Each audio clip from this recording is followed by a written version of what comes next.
Huyu mwanamke unayemuona kwenye hii picha, hii ni video ama ni movie kamili ambayo huyu mwanamke hapo alikuwa anamsubiri mwanajeshi ambaye ni mumewe kwa hamu, lakini cha kushangaza zaidi alijikuta akiliwa na rafiki ambaye ni mume wa huyu bidada ambaye unamuona hapa. Kitu gani ambacho kilitokea? Siku hii huyu bidada alikuwa amejiandaa kumpokea mumewe ambaye anatoka jeshini bwana. Akawa amemwandalia zawadi mbalimbali ikiwemo zawadi ya yeye kama yeye, kwa sababu ni muda mrefu sana amemmisi. Kitu ambacho kimetokea ndo hichi ambacho unakiona. Alimuona mtu anakuja akiwa amevaa nguo za kijeshi. Akawa nafikiri ni mumewe. Jamaa ameingia ndani hivi. Huyu mwanamke amemuona sura, akaona sio mumewe bwana. Alishtuka na kustaajabu, akampiga na frying pan kichwani.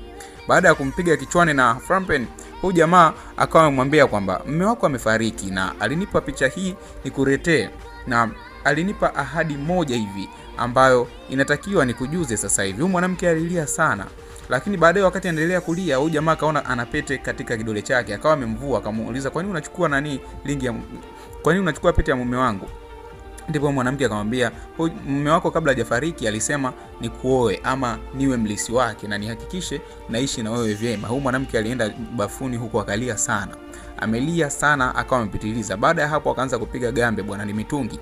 Lakini mwamba alikuwa amemsikilizia nje. Huyu mwanamke akachukua taka akaja akamwagia zote huyu mwamba ambaye ni mwanajeshi mpya kichwani. Lakini jamaa aliendelea kuvumilia yote. Siku moja huyu mwanamke alianguka ndani. Baada ya kuanguka, huyu jamaa akaona sio vizuri. Akaenda akamchukua, akaenda akamuogesha fresh. Alafu akatulia zake pembeni huku akiwa na mawazo kweli kweli. Baadaye huyu bwana akatoka hapo akaenda katika chumba ambacho ni cha mume wa huyu bidada, akavaa nguo za mume wake. Lakini huyu bidada alipomwona katika yale mavazi akawa kama ametokea kumpenda fulani hivi.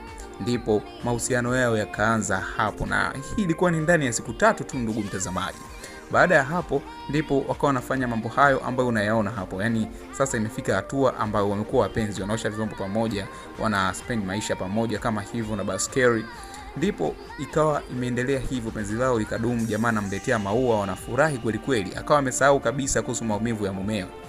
Ndani ya siku 2-3 baadaye, huyu jamaa akamwambia kwamba inatakiwa arudi jeshini kwa sababu alikuwa na majukumu ambayo yalikuwa yanamsubiri huko jeshini, inabidi akamilishe ndipo arudi. Huyu mwanamke akamwambia siwezi nikakuacha, unawe ukafariki kama alivyofariki mume wangu. Lakini jamaa likamshawishi kwa sababu tunajua wanawake wana mioyo mepesi. Ndipo huyu mwanamke akawa amekubali bwana.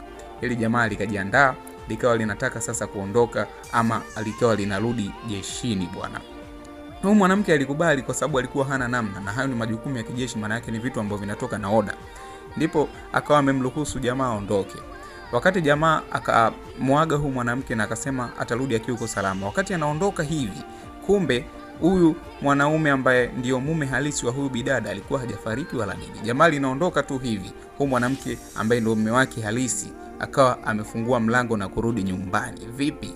Unahisi ni nini kinakwenda kutokea hapo? Maana tayari kashaliwa. See you next time. My name is Kalesa Star. Hakikisha umenifollow ili upate mwendelezo.